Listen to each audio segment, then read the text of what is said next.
Bonjour, chers frères et sœurs. Je voudrais m'adresser à quelqu'un, je voudrais m'adresser à un frère, à une sœur dans le Seigneur, à propos d'une pensée que le Seigneur m'a mise à cœur en cette date du dimanche 15 mars 2020. Aujourd'hui, nous venons de commencer une période ou une saison où en France, toutes les activités qui accueillent le public sont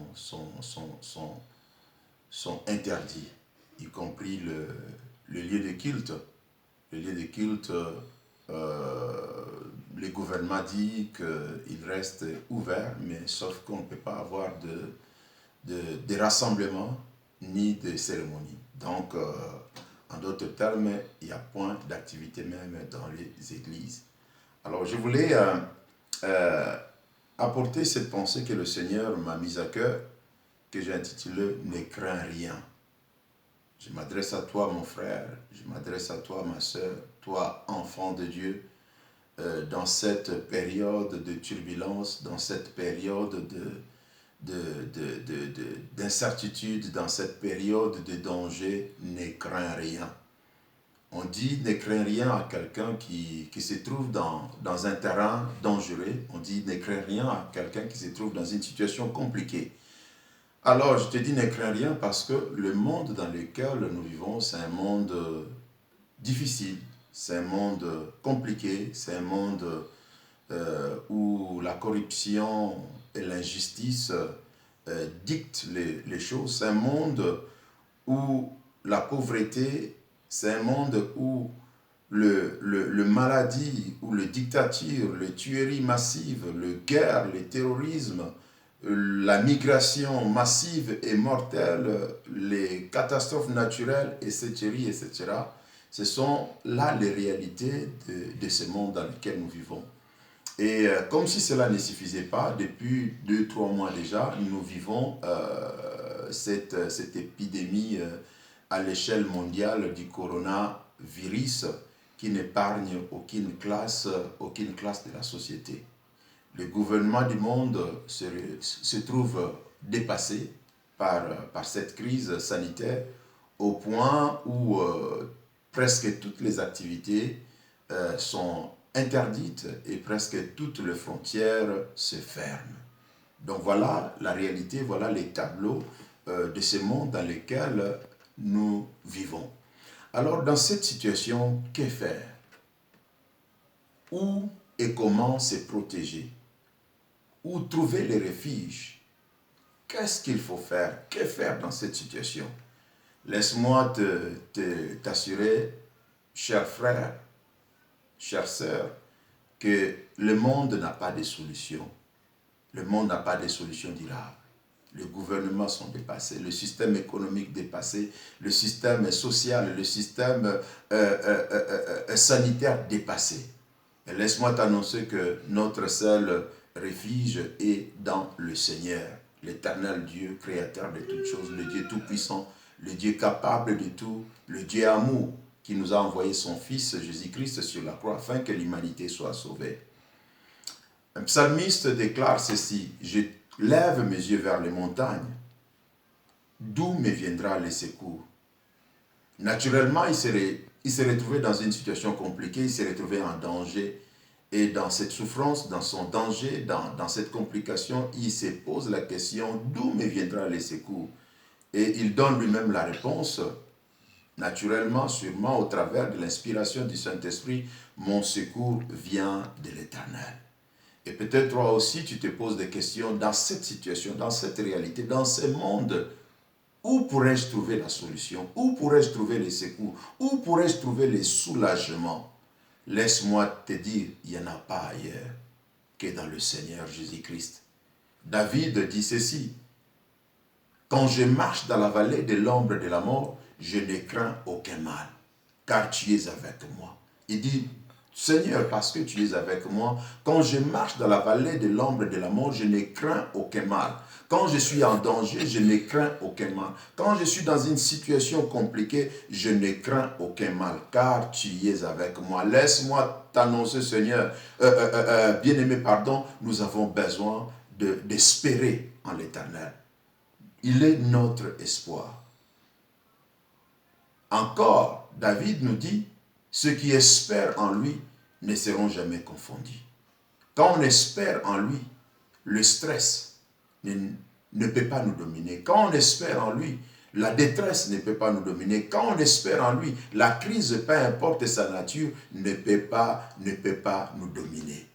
Je me souviens d'un événement où, dans le désert, dans leur voyage pour la terre promise, les enfants d'Israël avaient péché contre l'Éternel. Et Dieu, dans sa colère, il a envoyé le serpent venimeux les mordre. Et plusieurs sont tombés, plusieurs vies étaient perdues. Et le même peuple avait pleuré à Dieu au travers Moïse pour les secours. Et Dieu dit à Moïse, élève le serpent d'airain, et tout celui qui regardera à ce serpent sera sauvé. Bien-aimé, Jésus-Christ nous dit la même chose dans Jean 3, versets 14 et 15, il dit ceci, « Et comme Moïse éleva le serpent dans le désert, il faut de même que le Fils de l'homme soit élevé, afin que quiconque croit en lui ait la vie éternelle. » La vie n'est qu'en Jésus-Christ. La solution n'est qu'en Jésus-Christ. Le soulagement n'est qu'en Jésus-Christ. Les gouvernements ne peuvent pas. Aujourd'hui, le système sanitaire nous dit même quand on tombe malade, quand on attrape le virus de corona, qu'on n'aille pas à l'hôpital, qu'on reste confiné dans la maison. C'est pour dire que même le système sanitaire n'a pas de solution. Alors, où fuir? Où trouver refuge? Le refuge n'est que dans le Seigneur. Comme le serpent a été élevé dans le désert pour Israël, Jésus-Christ a pris notre place sur la croix. Et il a dit sur la croix, tout est accompli. La croix, c'est le centre des solutions. La croix, c'est le centre des soulagements. La croix, c'est le centre de paix, c'est le centre de joie. Avant qu'il ne soit arrêté, torturé et crucifié, Jésus-Christ dit à ses disciples dans le livre de Jean, Jean chapitre 14, il dit à ses disciples que votre cœur ne se trouble point. Croyez en Dieu et croyez en moi. Cher bien-aimé, je te dis encore, ne laisse pas ton cœur se troubler à cause de ce que tu entends. Ne laisse pas tes pensées se troubler à cause de ce que tu vois autour de toi, à cause de ce que tu vois dans la société, en France, ailleurs, en Europe, en Amérique ou en Afrique, partout où tu peux te retrouver. Ne laisse rien te troubler. Espère en l'Éternel. Focalise-toi sur lui et lui, il donne des solutions. Comme les enfants d'Israël en Égypte devraient regarder au serpent, nous avons le Seigneur Jésus-Christ. Nous devons les regarder avec les yeux de la foi, car c'est par la foi qu'on reçoit de la part du Seigneur. Jésus-Christ dit, tout ce que vous demanderez en priant, croyez que vous l'avez reçu et vous le verrez s'accomplir. Nous devons croire qu'il est notre solution. Nous devons croire qu'il est notre paix. Nous devons croire qu'il est notre sécurité. Nous devons croire qu'il est notre soulagement. Et pour finir, je te rappelle encore ces passages de l'apôtre Jean dans l'apôtre Jacques dans Jacques chapitre 5 verset 13 où il dit « Quelqu'un parmi vous est-il dans la souffrance ?» Jacques pose une question. Il demande « Quelqu'un parmi vous est-il dans la souffrance ?» Et lui-même il donne la réponse, il dit qu'il prie. Bien-aimé, la solution n'est que dans la prière. Quand on est environné par la souffrance, la solution n'est que dans la prière. Quand on est dépassé par des situations, on est dépassé par des réalités, on est dépassé par les épreuves qui se passent dans le monde, on est dépassé par les dangers du coronavirus. Bien-aimé, la solution n'est qu'au travers de la prière. N'oublie pas la prière.